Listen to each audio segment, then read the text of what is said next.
Well, hello again. This is the second segment regarding the book of Genesis and the $1 bill.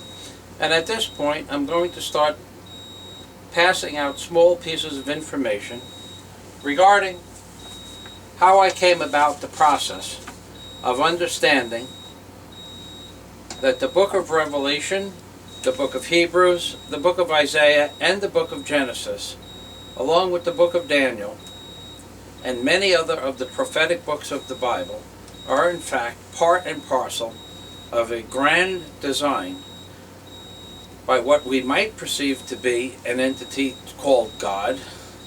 But in all likelihood, I think we are going to be surprised at the end of the day.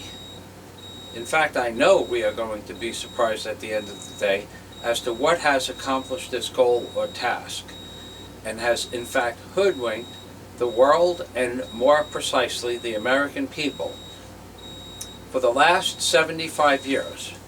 Because in fact, if there is a separation of church and state, which is supposed to take place as far as the United States Constitution is concerned, and is incorporated into the words of the Constitution by our founding fathers, who in all fairness believed in God, but knew that it would be improper to place anything godlike in government, allowing people to choose for themselves. A theory that which many philosophies hold true to heart or nature. But the founding fathers were not really what they appeared to be. The founding fathers were a group or entity of peoples, or a remnant society of peoples, or the tail end of a remnant society of peoples that date back to the colony of Atlantis. However, for the sake of expediency, we are not going to move back to Atlantis. We will, however, move to and fro the Great Pyramid of Giza, and the Ark of the Covenant, and the measurements given unto the wandering Hebrews to Moses from the Lord God on the mountain. And it is important to note that when the Lord God gave these measurements to Moses, he may have done so verbally, but think about this. There are several thousand different measurements that a common farmer had to remember, as far as gemology and stonework and working with metals or metallurgy and casting and several hundred different types of methodologies to create different types of cloths and different colors and dyes and oils and incense. And the Lord God gave Moses a lot of information, and he didn't say the words and Moses remembered 99.9% of it. God implanted these pieces of information into Moses' head, just like God implanted the pieces of information into the workers' minds that created King Solomon's temple, just like God implanted the information in order to create the Great Pyramid of Giza into the builder or architects of the project. Now, that's one version of reality. Second version of reality, of course, would be that the remnant society that I spoke of from the colony of Atlantis or thereabouts has been in a contiguous, and I will repeat that, a contiguous control of all of this world's societies since its inception, aka the colony of Atlantis, throughout time, and that their next major project after Atlantis was the building of the Great Pyramid.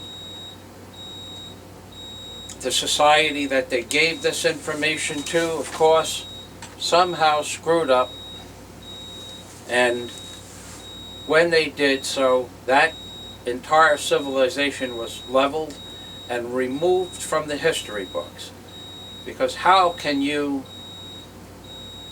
build the most magnificent structure on earth, and in today's world they don't even know whether slaves did it or whether the workers were paid for their services? That's absolutely ridiculous. Moving past who the peoples were that created the $1 bill, and in fact they may very well be what we perceive to be God, we shall start to move into the prophecy of the Bible, in that the Lord God made it perfectly clear that towards the end of times the book of Revelation would be interpreted. But first, in order for that to happen, there would have to be the word of the Lord God spread throughout all four corners of the earth. The Bible does this to a degree, but the $1 bill fulfills the destiny of those words 100%. However, no one understands that the Bible and the book of Revelation and or the Bible itself is part and parcel of a plan placed into existence several thousand years ago, before the building of the Great Pyramid, and dating back to, of course, Genesis. Because this symbol that you see before your eyes represents the first 17 verses in the book of Genesis exactly. Not almost, not halfway, not partially, but exactly the first 17 verses of the book of the book of Genesis. It also represents the fact that if what I am saying is true, there has been a contiguous group of people, entity, or deities, or godlike beings on this planet in control for the last 6,000 years. As hard as that might seem to be to understand, it is in fact the truth. And you can't move much further than the truth. However, you can't see the truth unless you read my book, because I doubt very much that I will be able to dictate 1,990 pages of information through YouTube before I run out of words. So, let us begin with the fact that in the book of Genesis, and I'm going to relocate here, in the book of Genesis, it says, "In the beginning, God created the heavens and the earth." Okay, so where on this segment of the Bible do we see heaven and earth? Here.